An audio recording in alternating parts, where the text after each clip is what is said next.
പ്രിയപ്പെട്ട വിദ്യാർത്ഥിനികളെ, എല്ലാവരും വീട്ടിൽ സുരക്ഷിതരായി ഇരിക്കുന്നുണ്ട് എന്ന് കരുതുന്നു. പുതുമയാർന്ന ഒരു അധ്യയന വർഷം നാം ആരംഭിച്ചിട്ട് ഒരാഴ്ച പിന്നിടുകയാണ്. ഇതുവരെ നമ്മൾ പരിചയിച്ചതും ശീലിച്ചതുമായ പഠന രീതികൾക്ക് പകരമായി ഓൺലൈൻ സംവിധാനങ്ങളെ അവലംബിച്ചുകൊണ്ടാണ് ഇത്തവണ നമ്മൾ പുതിയ അധ്യയന വർഷത്തേക്ക് കാലെടുത്ത് വെച്ചത്. പതിവിന് വിപരീതമായ ഒരു സംവിധാനം ആയിരുന്നിട്ട് പോലും വിദ്യാർത്ഥികളുടെ ഭാഗത്തു നിന്ന് ലഭിച്ച അനുകൂലമായ പ്രതികരണം ഈ രംഗത്ത് മുന്നോട്ട് പോകാൻ അധ്യാപകരായ ഞങ്ങളെ സംബന്ധിച്ചിടത്തോളം വലിയ പ്രചോദനമായി തീരുന്നുണ്ട് എന്ന് പറയാതെ വയ്യ. നമ്മൾ ഈ തവണ ഓൺലൈൻ വിദ്യാഭ്യാസത്തിൻ്റെ അടിസ്ഥാന കാര്യങ്ങളാണ് പഠിച്ചത്. ആദ്യത്തെ ദിവസം ഓൺലൈൻ വിദ്യാഭ്യാസത്തിലേക്ക് സ്വാഗതം ചെയ്തുകൊണ്ട് ഉള്ള ഒരു വീഡിയോ നിങ്ങൾ കണ്ടു. ലോകത്ത് തന്നെ പുതുമയാർന്ന രീതികൾ പരിചയപ്പെടുത്തുവാനും അന്താരാഷ്ട്ര തലത്തിൽ ഇത്തരം കാര്യങ്ങൾക്ക് നേതൃത്വം കൊടുക്കുവാനും ഭാഗ്യം ലഭിച്ച മലയാളിയായിട്ടുള്ള മുരളി തുമ്മാരുകുടി തയ്യാറാക്കിയിട്ടുള്ള ഒരു പ്രഭാഷണം വീഡിയോ ലിങ്ക് നമ്മൾ കഴിഞ്ഞ ദിവസങ്ങളായി കേട്ടുകൊണ്ടിരിക്കുകയാണ്. രണ്ടാമത്തെ ദിവസം നമ്മളെ പഠന പ്രവർത്തനങ്ങൾ എതിരേറ്റത് MOOC കോളേജിലെ IQAC കോർഡിനേറ്റർ ആയിട്ടുള്ള ഡോക്ടർ അജ്മൽ മുഈൻ സാറ് നമ്മുടെ കോളേജിലെ തന്നെ വെബിനാറിൽ നടത്തിയ പ്രസംഗത്തിൻ്റെ തിരഞ്ഞെടുത്തൊരു ഭാഗമായിരുന്നു. അതിൽ ഓൺലൈൻ പഠനത്തിൻ്റെ സാധ്യതകളും വെല്ലുവിളികളും എന്ന് വിശദീകരിക്കുന്നുണ്ട്. അന്ന് തന്നെ ഒരു ചെറിയ വീഡിയോ മൊഡ്യൂൾ നിങ്ങൾക്ക് നൽകിയിട്ട് ഗൂഗിൾ ക്ലാസ് റൂമിലേക്ക് നമ്മൾ പ്രവേശിക്കേണ്ടത് എങ്ങനെ എന്ന് നിങ്ങൾ പഠിപ്പിക്കുകയുണ്ടായി.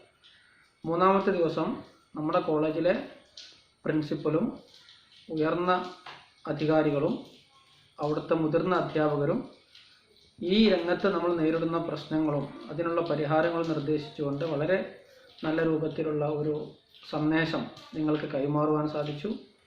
അതിൻ്റെ കൂടെ തന്നെ ഓൺലൈനിൽ എങ്ങനെയാണ് അസൈൻമെൻറ്റ് ചെയ്യേണ്ടത് എന്ന് നിങ്ങൾക്ക് പഠിക്കാൻ കഴിയും.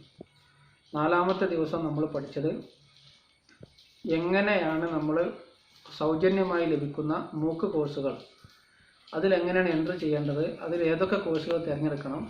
നമ്മുടെ കോളേജിലെ ഓരോ വിദ്യാർത്ഥിയും ഒരു സെമസ്റ്ററിൽ 1, ഒരു വർഷത്തിൽ 2 എന്ന നിലക്ക് MOOC കോഴ്സുകളിൽ ചേർന്ന് പഠിക്കുകയും അതിൻ്റെ സർട്ടിഫിക്കറ്റ് നേടുകയും ചെയ്യേണ്ടത് നമ്മുടെ ഇൻ്റർണൽ അസസ്മെൻറ്റിൻ്റെ ഭാഗമാണ് എന്ന് നിങ്ങൾ അറിയിക്കുകയുണ്ടായി. നിങ്ങൾ അതിനുവേണ്ടി ശ്രമിച്ചുകൊണ്ടിരിക്കുകയാണ്.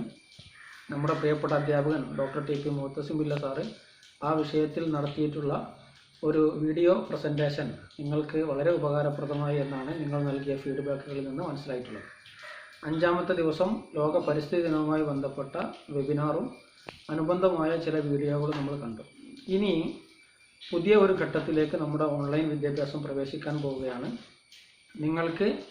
നിങ്ങൾ ചേർന്നിട്ടുള്ള കോഴ്സുകളിൽ ഏറ്റവും ബേസിക്കായി നേടിയെടുക്കേണ്ട സ്കില്ലുകൾ നേടിയെടുക്കാനും ഏറ്റവും അടിസ്ഥാനപരമായ അറിവുകൾ കരസ്ഥമാക്കുവാനും ആവശ്യമായ ബേസിക് നോളജ് നിങ്ങളെ പഠിപ്പിക്കുവാൻ വേണ്ടിയാണ് ഞങ്ങൾ തീരുമാനിച്ചിട്ടുള്ളത്. തുടർന്നുള്ള ദിവസങ്ങളിൽ നിങ്ങൾക്കത് ലഭിക്കും. അതിലേക്ക് പ്രവേശിക്കുന്നതിൻ്റെ മുമ്പായി ഇപ്പോൾ നമ്മൾ പൂർത്തീകരിച്ച ഒരാഴ്ച നിങ്ങൾ എന്തു പഠിച്ചു എന്ന് മനസ്സിലാക്കുവാനും നിങ്ങളുടെ ലേണിംഗ് ഔട്ട്പുട്ട്സ് എത്രത്തോളം ഉണ്ട് എന്ന് അവലോകനം ചെയ്യുവാനും ഒരു അസസ്മെൻറ്റ് നടത്തുവാൻ ഞങ്ങൾ തീരുമാനിച്ചിട്ടുണ്ട്. അതിൻ്റെ വിശദ വിവരങ്ങൾ നിങ്ങളുടെ ക്ലാസ് ട്യൂട്ടർമാർ നിങ്ങൾക്ക് പറഞ്ഞു തരും. ആ അസസ്മെൻറ്റിൽ നിങ്ങൾ പങ്കെടുത്ത് അത് നിങ്ങൾ വിജയകരമായി പൂർത്തീകരിക്കുന്നതോടു കൂടി മാത്രമേ നമ്മുടെ ഈ ലേണിംഗ് പ്രക്രിയ പൂർത്തീകരിക്കുകയുള്ളൂ. അധ്യാപകർ, ക്ലാസ് ട്യൂട്ടർമാർ നിങ്ങൾക്ക് മൊഡ്യൂളുകൾ നൽകുന്നു, നിങ്ങളത് കേൾക്കുന്നു, അത് പഠിക്കുന്നു. അതിനുശേഷം നിങ്ങൾ അതിൻ്റെ അസസ്മെൻ്റ് എന്നുള്ളവർക്ക് ഫീഡ്ബാക്ക് കൂടി നൽകുമ്പോഴാണ് പഠന പ്രക്രിയ അതിൻ്റെ പെർഫെക്ഷനിലേക്ക്, അതിൻ്റെ സമ്പൂർണ്ണതയിലേക്ക് എത്തുന്നത് എന്ന് നിങ്ങൾ തിരിച്ചറിയണം. എന്തെങ്കിലും കാരണവശാൽ സാങ്കേതിക ബുദ്ധിമുട്ടുകളോ പ്രയാസങ്ങൾ കാരണമോ ആർക്കെങ്കിലും ഇതുവരെയുള്ള കാര്യങ്ങൾ മിസ്സായി പോയിട്ടുണ്ടെങ്കിൽ തുടർന്നുള്ള ഇനിയുള്ള സമയത്ത് നിങ്ങളത് പഠിച്ച് മനസ്സിലാക്കി ഇന്ന് വൈകുന്നേരത്തോടു കൂടി ഈ അസസ്മെൻറ്റ് പ്രക്രിയയിൽ നിങ്ങൾ ഓരോരുത്തരും ഭാഗഭാക്കാകണം എന്ന് സ്നേഹത്തോടു കൂടി അഭ്യർത്ഥിക്കുകയാണ്. കൂടുതൽ പുതുമകളോടെ, കൂടുതൽ വൈവിധ്യങ്ങളോടെ നമ്മുടെ പഠന ജീവിതം സമ്പുഷ്ടമാക്കാൻ ഉതകുന്ന കാര്യങ്ങളുമായി നിങ്ങളുടെ അധ്യാപകർ നമ്മുടെ കോളേജിൽ നിങ്ങളെ സമീപിക്കും എന്ന സന്തോഷ വാർത്ത നിങ്ങളെ അറിയിക്കുവാൻ കൂടി ഈ സമയം ഞാൻ ഉപയോഗപ്പെടുത്തുന്നു. എല്ലാവർക്കും ആനന്ദകരമായ, ആശ്വാസദായകമായ ഒരു അധ്യയന വർഷം ആശംസിക്കുന്നു.